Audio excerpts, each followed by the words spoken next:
피디님은 왜 우리나라에서 장사하는 게 힘들다고 생각하세요?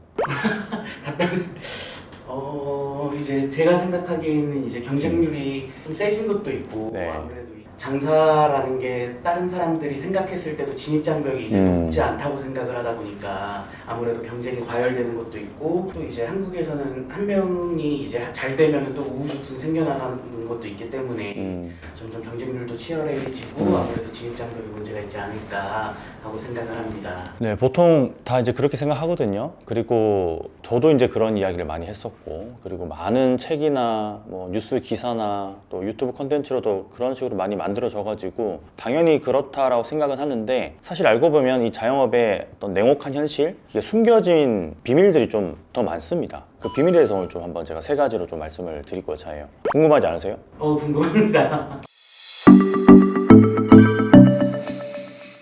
첫 번째는 아마 이건 피디님도 사업을 하면서 느끼셨을 거라고 저는 좀 보는데, 일단은 직원들의 마인드 자체가 좋을 수가 없어요. 그러니까 예를 들자면 이런 거죠. 식당이라는 것 자체가 우리가 평생 직업으로 생각하고 일을 하러 온다거나 아니면 뭐 알바를 하러 오더라도 집중할 수 있는 구조로 그 친구들이 입사를 하진 않습니다. 그러다 보니까 이 직원들이나 알바들의 어떤 능률이 오르지 않는 거죠. 이게 뭐 평생 직장도 아니고 내가 잠깐 뭐 단기로는 거의 뭐 일주일, 한 달, 한 2달, 3달만 스쳐갈 직장이다 보니까 일을 제대로 하려는 마음가짐이 없어요. 그러다 보니까 수동적으로 바뀌게 되고, 그러면은 내가 생각했을 때는 내 사업장이고 내가 만든 브랜드고 이거를 제대로 운영해야 될 어떤 마음가짐을 가지고 있는데 직원들이 안 따라주면 그거 사실 쉽지 않거든요. 물론 이게 어떻게 보면 다 사장님 탓이다, 리더십이 없어서 그렇다, 명령을 잘 못해서 그렇다, 지시를 잘 내리지 못해서 그런 거 아니냐라고 이제 반문을 할 수도 있는데, 사실 아니에요.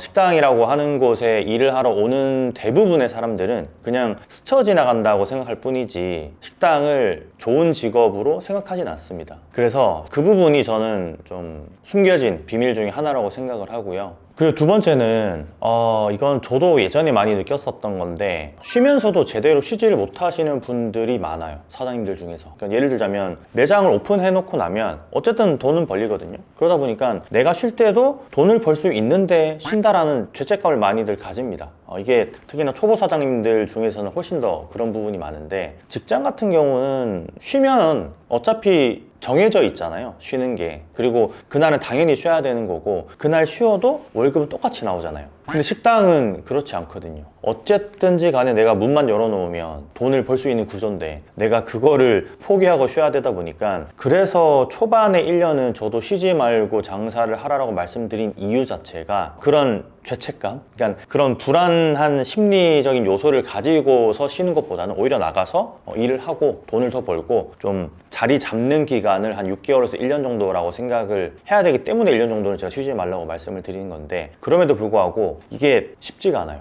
그래서 처음부터 일주일에 한 번씩 쉬시는 사장님들조차도 휴무를 정해놓고 쉬더라도 이게 굉장히 불안합니다. 근데 물론 이게 경쟁 가게들이 워낙 많이 생겨나다 보니까 내가 쉬는 날 우리 손님이 다른 매장에 갈 수 있는 거고, 그 매장에 갔을 때 그 매장이 괜찮으면 다음에는 이렇게 나눠서 오거든요. 그러니까 우리 매장도 오고 그 매장도 가고, 그러다가 어쨌든 한 매장에 좀 더 많이 가게 되는 그런 구조로 되어 있다 보니까 쉬면서도 제대로 쉬지를 못해요. 그러면 어떻게 되냐면, 이게 쉬면서 어쨌든 휴식이라는 보상을 받아야지만 내가 운영하고 있는 브랜드, 식당, 이걸 제대로 좀 더 디벨롭 시킬 수 있고 좀 더 잘할 수 있는, 사업을 더 잘할 수 있는 그런 어떤 여유를 갖게 되는 건데, 여유가 없는 거죠. 그래서 안 쉬어도 여유가 없고요, 쉬어도 여유가 없습니다. 그러면 브랜드가 발전할 수 있는 가능성이 현저하게 줄어듭니다. 물론 뭐 스타트업을 처음에 하시는 분들 보면 대표자인 입장에서 사실 안 쉬고 거의 대부분 거의 365일 동안 하루에 10시간, 12시간, 14시간 이렇게 일하시는 분들 굉장히 많거든요. 근데 식당은 그렇게 하질 못해요. 그러니까 우리가 식당을 처음에 오픈했을 때는 엄청 열정적으로 나는 진짜 많은 사람들이 우리 매장에 오게 할 거야 라고 하지만, 업종이나 상권이나 입지에 따라서 구조적인 문제점이 있기 때문에 내가 이걸 아침부터 열어서 밤 늦게까지 한다고 해서 계속 그 시간대마다 손님들이 들어오는 게 아니거든요. 그러다 보니까 이게 내 열정과 스위칭 돼가지고 그대로 똑같이 발전해 나갈 수는 없는 구조예요. 그리고 세 번째는 이건 이제 뭐 피디님도 다 알고 있을 것 같긴 한데 물가가 계속 오르잖아요. 근데 이 물가가 오른다는 게 내가 가져가는 마진이 적어진다라는 것도 우리가 해석을 할 수 있는데, 제가 말씀드리고 싶은 거는 물가가 오르는 거에 있어서 창업비가 그만큼 더 커져요. 그러니까 예를 들면 뭐 인테리어도 그렇고, 그리고 주방 기기나 집기나 어떤 공사 비용도 그렇고, 그러니까 초반에 들어간 돈이 굉장히 높아집니다. 초기 투자 창업비가 올라가다 보니까 거기에 따른 어떤 리스크가 존재하게 되죠. 항상 제가 강조하는 것 중에 하나가, 솔직히 1년 안에 창업비 못 뽑으면 사실 그거는 생계형 창업으로는 적당하지 않은 거거든요. 그러니까 이게 숨겨진 이야기들이에요. 보통 이 세 가지는 거의 생각 안 합니다. 그냥 뭐 장사하면은 요즘 뭐 경쟁도 심하고 해서 힘든 거 아니야? 그리고 다들 쉽게 생각하니까 힘든 거 아니야? 이런 생각들을 많이 하시는데, 이게 어떻게 보면은 냉혹한 자영업의 현실 중에서도 정말 이 수면 아래에 있는 그런 내용들인 거죠. 이 세 가지 자체가. 그러니까 제가 첫 번째로 말씀드린 게 질 낮은, 그러니까 능력이 떨어지는 직원들의 그레이드가 낮은 사람들이 들어올 수밖에 없다. 그러면 우리 브랜드가 발전할 수 있는 구조 형성이 안 되니까 그게 너무 힘든 거고, 두 번째는 쉬면서도 제대로 쉬지 못하고, 쉬어도 심리적인 불안 요소들이 계속 존재해 있는 거고, 안 쉬어도 정신적, 육체적으로도 굉장히 힘들다. 그러면서 내 브랜드를 키워나갈 수 있는 힘이 많이 줄어들게 되는 거죠. 마지막 세 번째 말씀드린 게, 초기 투자 창업비가 계속해서 올라가기 때문에 엄청나게 큰 리스크를 지고 시작을 하는 거예요. 그러면서 대출도 받고, 처음부터 사실 자기 버젯에 더 무리한 금액으로 창업을 하다 보니까 사실 벌어도 버는 게 아닌 게 되는 거죠.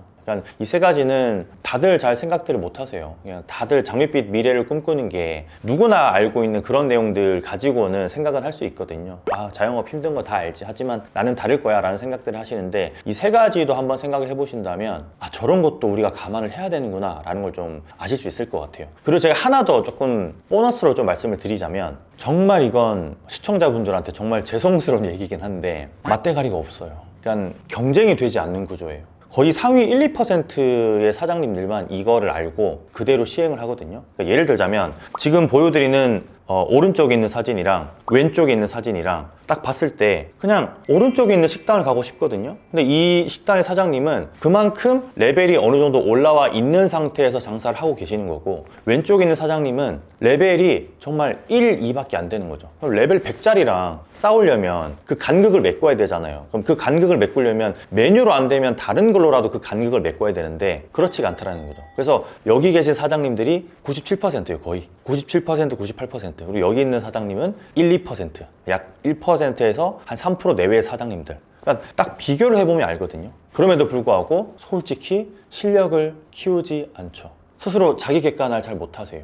그래서 벤치마킹 하라고 가면은 안 좋은 것만 자꾸 보려고 하고, 좋은 건 보려고 하지 않고, 그리고 대놓고 이런 걸 얘기하면 솔직히 싫은 소리 듣고 싶어 하는 사장님들 없거든요. 본인이 혼자 본인의 사업체라고 생각을 하다 보니까 자존심도 엄청 높아 있는 상태예요. 그러다 보니까 본인의 자아를 굉장히 보호하려고 하는 그런 노력들을 엄청나게 많이 하세요, 스스로가. 그래서 흔히 우리가 장사할 때 뭐 주변에서 사람들이 막 얘기하면 그 얘기 듣지 말고 소신대로 밀고 나가라 라고 말씀을 드리잖아요. 이게 어떻게 보면 잘못된 거예요. 솔직히 우리 매장보다 다른 매장들의 음식이나 어떤 접객이나 형태가 엄청나게 뛰어난 게 정말 많은데 이 사장님 혼자만 모르고 있다는 거죠. 그러니까 방금 보여드렸던 그 사진도 레벨 격차가 난다고 말씀드린 게 메뉴의 어떤 플레이팅에 대한 격차거든요. 그럼 그 간격을 메꾸려면 여러 가지 방면으로 실력을 키워야 되는데 실력을 키우진 않죠. 마케팅만 하려고 하죠. 그리고 노출만 하려고 하죠. 그러니까 이게 제가 좀 보너스로 드리고 싶은 얘기이고, 그래서 우리는 그 간격을 줄일 수 있는 실력을 처음부터 계속 키워나가야 된다 라는 말씀을 좀 끝에 드리고 싶어요. 한번 들어보시니까 어떠셨어요, 피디님? 굉장히 좋은 인사이트였고, 생각을 했던 부분도 있지만은 이제 또 실행에 옮기기에 또 이렇게 진행을 못하는 것들도 있었고, 한 번쯤은 다시 되짚어가면서 충분히 해볼 수 있을 만한 이야기다 해가지고 좀 감명 깊게 들었습니다. 근데 이게 정말 재밌는 게, 장사를 다 끝내고 나서 폐업하고 나잖아요. 그러면 이 네 가지들을 그때 알아요. 하기 전이나 하는 중간에는 잘 모르고 거의 막바지에 갔을 때, 내가 이 사업을 그만해야겠다라고 생각을 할 때 이 네 가지가 그때 알게 되는 거예요. 그래서 장사가 힘든 거예요. 물론 뭐 경쟁도 치열하고 뭐 되게 쉽게 생각하고 이런 이유들도 있겠지만 제가 오늘 말씀드린 자영업의 냉혹한 현실, 진짜 그 수면 아래에 있는 그 비밀들은 사실 이런 겁니다. 그래서 이런 걸 좀 염두하시고 장사를 시작하시거나 그리고 좀 장사하고 계신 분들이 있다면 이 네 가지를 반드시 명심하셔가지고 본인의 실력을 처음부터 좀 키워나간다고 좀 생각을 하시면 좋을 것 같아요. 오늘도 시청해주셔서 감사합니다. 들어갈게요. 건프레스입니다. 많이 파세요.